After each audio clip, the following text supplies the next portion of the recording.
আসসালামু আলাইকুম সুপ্রিয় দর্শক। ডাক্তার ও ডক্টর এর মধ্যে কোনো পার্থক্য আছে কি? অনেকে মনে করেন এ দুটোর অর্থ একই, আবার কেউ কেউ মনে করেন এদের ভিন্ন ভিন্ন ব্যাখ্যা রয়েছে। তো প্রিয় দর্শক, চলুন এ বিষয় দুটো সম্পর্কে পরিষ্কার ধারণা নেওয়া যাক। ডাক্তার একটি পেশাগত টাইটেল। যারা মেডিকেল ও ডেন্টাল কাউন্সিলের সনদপ্রাপ্ত তাদের নামের পূর্বে ডাক্তার ব্যবহার করা হয়।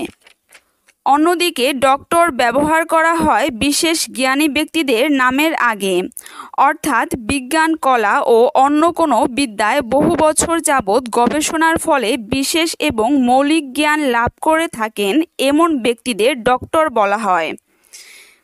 যেমন পিএইচডি বা ডক্টর অফ ফিলোসফি এবং ডিএসসি বা ডিলিট ডিগ্রিধারীদের ডক্টর ব্যবহারের অধিকার আছে। ভিডিওটি শেষ পর্যন্ত দেখার জন্য ধন্যবাদ। আল্লাহ হাফেজ।